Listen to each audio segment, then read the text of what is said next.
कल सदन के अंदर माननीय मुख्यमंत्री जी के द्वारा दलित आरक्षणों के लिए प्रस्ताव लाया गया कि जो 50% आरक्षण मिलते थे उसको बढ़ा करके 15% किया जाए और 10% ईडब्ल्यूएस को आरक्षण मिला करके बिहार में 75% आरक्षण लागू कर दिया जाए।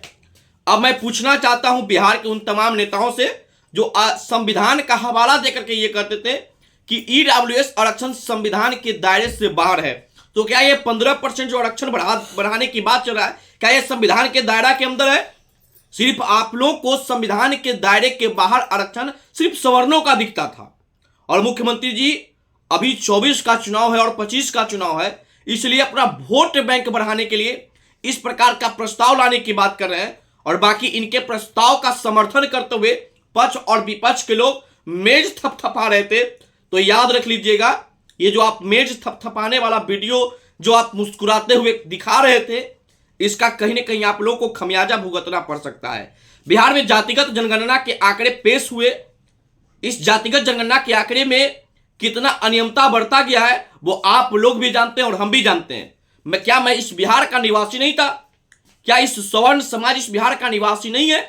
उसके दरवाजे तक एक भी जनगणना करने वाले टीम नहीं गया।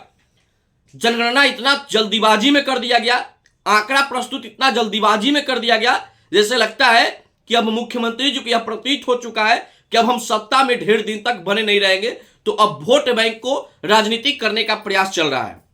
और इसी के मध्यक्रम आगे बढ़ते हुए भाकपा माले के विधायकों की बातों को सुनते हुए मुख्यमंत्री जी ने यहां तक ये कह दिए कि जिनको 50% आरक्षण मिलता था पिछड़े, अति पिछड़े, अनुसूचित जनजाति और जनजाति को, उन्हें 65% आरक्षण कर देना, जो कि संविधान के दायरे में ही नहीं है।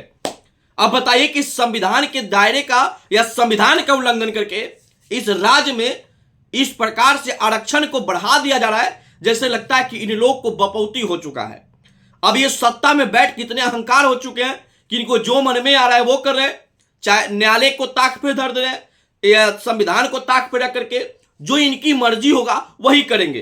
खाता न बही, जो नीतीश कुमार कह दिए वही सही। तो आप समझ लीजिए ये सत्ता कोई का प्राइवेट लिमिटेड कंपनी नहीं है, ये लोकतंत्र है। अगर लोकतंत्र में आप संविधान और न्यायालय का उल्लंघन करिएगा तो इस राज्य की जनता आपको ईंट के जवाब पत्थर से देगा। बाकी सदन के अंदर बैठे सवर्ण समाज के नेता जो एमएलसी थे और एमएलए थे, इनके बातों को सुनकर जो आप मेज थपथपा रहे थे कि आपका दलित वोट ना बिगड़ जाए, तो याद रखिएगा आपका जो टिकट मिलता है वो आपके जाति के सीटों पर दिया जाता है ताकि अपने जाति के वोटों को गोलबंद करके आप चुनाव जीत सके। और आप अपने समाज के लिए और अपने समाज के उत्थान के लिए एक भी बात आप सदन में खड़ा होकर नहीं बोलते हैं, क्योंकि हमारा वोट बैंक बिगड़ जाएगा।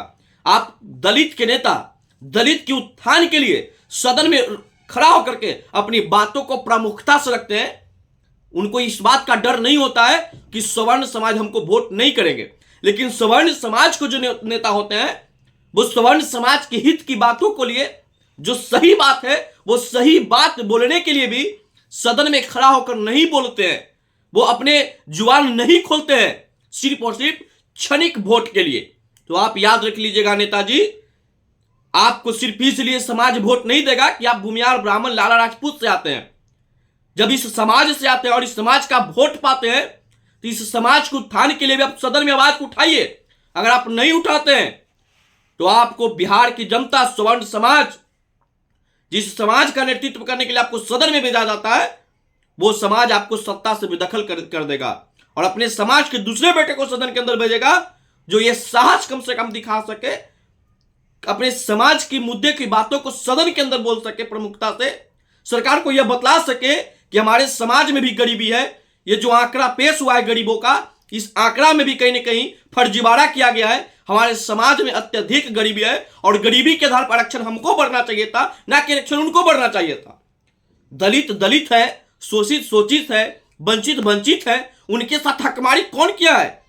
हकमार करने वाले हकम कुनारों से उनका आरक्षण छीना जाए। जितना रामाजी जी को आरक्षण की आवश्यकता नहीं, फिर भी आरक्षण का लाभ लेते हैं। रामविलास पासवान जी को आरक्षण की आवश्यकता नहीं है, उनके बेटे को आवश्यकता नहीं है, वो भी आरक्षण का लाभ लेते हैं। मायावती जी को आरक्षण की आवश्यकता नहीं है, वो भी आरक्षण का लाभ ले रहे हैं। भाई जो दलित महादलित विधायक मंत्री बने उनको क्या आरक्षण की आवश्यकता है? आरक्षण के साथ हकमारी वो लोग किए हैं, आरक्षण उनसे छीना जाना चाहिए था। और हमारे समाज का तो स्थिति आप देखिए रहे कि उनकी क्या है। हमारे समाज में 37% लोग भूमिहीन होते जा रहे हैं, और फिर भी सरकार कहता कि ये अमीर समाज है, ये जमींदारी है। भाई इस प्रकार से कहकर हमें जमींदारी का टीका लगा करके हमारे समाज को वंचित रखने का जो आप लोग प्रयास करें, ये प्रयास आप लोग को नाकाम कर देंगे 24 के लोकसभा और 25 के विधानसभा का चुनाव में। और ये भारतीय जनता पार्टी के लोग जो हमारा वोट लेकर के सदन में जाते हैं, हमारा वोट लेकर के बिहार पे राज करते हैं, हमारा वोट लेकर के बिहार में लोकसभा का चुनाव जीतते हैं, और वो भी दलित आरक्षण का समर्थन करते हैं और सवर्ण आरक्षण के लिए कुछ अपने मुख से नहीं बोल पाते हैं। अरे भाई आपने 15% उसका बढ़ाया तो हमारा भी आरक्षण बढ़ना चाहिए। हमारे समाज में भी गरीबी है, और हमारे समाज में गरीबी है तो हमारे समाज के आरक्षण के प्रावधान क्यों नहीं है? हमारे समाज वाले को आर्थिक रूप से कमजोर वर्ग को आरक्षण दिया गया है, तो उनको भी आर्थिक रूप से कमजोर वर्ग को आरक्षण दीजिए। आरक्षण के आधार एक के लिए जाति और एक के लिए अर्थ, इस प्रकार का अन्याय क्यों? बिहार में सवर्णों के साथ अनदेखा हो रहा है, इस बात को हम स्वीकारते हैं। बाकी सवर्णों को अनदेखा पे हमारे स्वर्ण समाज के एमएलसी एमएलए कुछ नहीं बोल पाते हैं। उनको इस बात का डर होता है कि हमें दलित महादलित का वोट नहीं मिलेगा, तो उनको इस बात का गलतफहमी है। उनको दलित महादलित वोट कम करते हैं, और जितने दलित महादलित आपको वोट करते हैं उससे ज्यादा दलित महादलित के स्वर्ण वोट करते हैं। जहां भी दलित आरक्षित सीट है वहां पे सबसे ज्यादा अगर वोट किसी का है तो भूमिहार ब्राह्मण का वोट है। तो दलित सीट आरक्षित होता है तो वो दलितों को वोट करते हैं। लेकिन जहां जनरल सीट है, जनरल सीट पे जाकर के आप देख लीजिए विधायक सांसदों में दलित कितना सवर्ण विधायकों का वोट करता है, सांसदों को वोट करते हैं। लेकिन फिर भी ये लोग उनके वोट पाने के लिए, उनके वोट पाने की लालच के लिए ये लोग सदन के अंदर सिर्फ मुख्य दर्शक बन के हो जाते हैं, ये सिर्फ मेज थपथपाने वाले हो जाते हैं। तो ऐसे विधायक सांसद हमारे समाज को नहीं चाहिए जो मुख्य दर्शक बने, सरकार का चमचा बने और दलित आरक्षण का समर्थन करके मुस्कुराए और बाहर आकर के अपने समाज के लोगों को यह कह दे कि भाई हमको तो पार्टी में है, हम नहीं बोल पाएंगे, हम तो एक विधायक है, हम नहीं बोल पाएंगे। तो बाकी जो दलित नेता सदन के अंदर बोलते हैं, जो दलित नेता पार्टी के लाइन से ऊपर के अपने समाज को उठाने के लिए बात करते हैं, उनको पार्टी क्यों नहीं निकालता है? इस बात का डर आपको जब तक दिल में बैठा रहेगा माननीय विधायक महोदय, एमएलसी महोदय, सांसद महोदय, तो आप समाज का उत्थान कभी नहीं कर सकते, आप समाज हितैषी कभी नहीं बन सकते हैं। ये साहस आप जब नहीं दिखा पाए कि हमारे समाज को उत्थान के लिए क्या क्या बात करना चाहिए, तो फिर आप समाज का वोट पाने का आपको उचित अधिकार नहीं है। समाज वैसे ही लोगों को नेतृत्व करने का मौका दे जो कम से कम समाज की बातों को प्रमुखता से सदन के अंदर रख सके। हमारा जातिगत जनगणना में फर्जीवाड़ा रिपोर्ट जारी कर दिया गया। स्वर्ण समाज के ऐसे कई दरवाजे हैं जहां तक जातिगत जनगणना करने वाले गए ही नहीं, तो उनकी आर्थिक स्थिति का पता कैसे लगा लिए?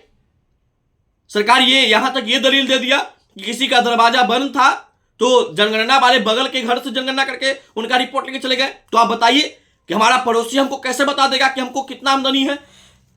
इससे प्रतीत होता है कि कहीं ना कहीं बिहार के जातिगत जनगणना फर्जीवाड़ा हुए हैं, क्योंकि बिना जनगणना किए ही लोग आर्थिक सर्वेक्षण को भी रिपोर्ट जारी कर दिए। मेरा पड़ोसी को कैसे यह पता है कि हम कितना रुपया कमाते हैं, हमारे घर में कितना पैसा आ रहा है, जब हम गांव पे रहते ही नहीं है? तो इससे प्रतीत हो गया कि बिहार में जो जातिगत जनगणना हुआ है वो फर्जीवाड़ा हुआ है, और ये सिर्फ और सिर्फ सवर्णों को कमजोर करने का साजिश था आरक्षण। और ये आरक्षण को बढ़ा करके मुख्यमंत्री जी ने कहीं ना कहीं बिहार के लोगों के साथ, बिहार के भविष्यों के साथ खिलवाड़ किए हैं। जिस प्रकार से हम तो कहते हैं आपकी सरकार है, आपकी सारे कुछ है, आप लोकतांत्रिक जीवन नहीं जीना चाहते, आप तो राजतांत्रिक व्यवस्था अपनाना चाहते हैं, तो कर दीजिए 100% आरक्षण। उसके बाद भी हम अपने टैलेंट के दम पे जहां पे राज के वहां पे करेंगे। लेकिन ये कहीं ना कहीं एक के साथ सौतेला व्यवहार करना, इसका बुरा खमियाजा आपको 24 और 25 में भुगतना पड़ सकता है। और अपने समाज के नेताओं को भी कह देते हैं कि साहस आप नहीं दिखाइएगा तो हमारे समाज आपके प्रति साहस नहीं दिखाएगा, आपको इसलिए वोट नहीं करेगा कि आप भूमिहार ब्राह्मण से आते हैं। अगर आते हैं तो इसकी आवाज आपको उठाना पड़ेगा। बाकी नीतीश कुमार जी ने जो आरक्षण बढ़ाया है ये बिल्कुल संविधान के दायरे से बाहर है।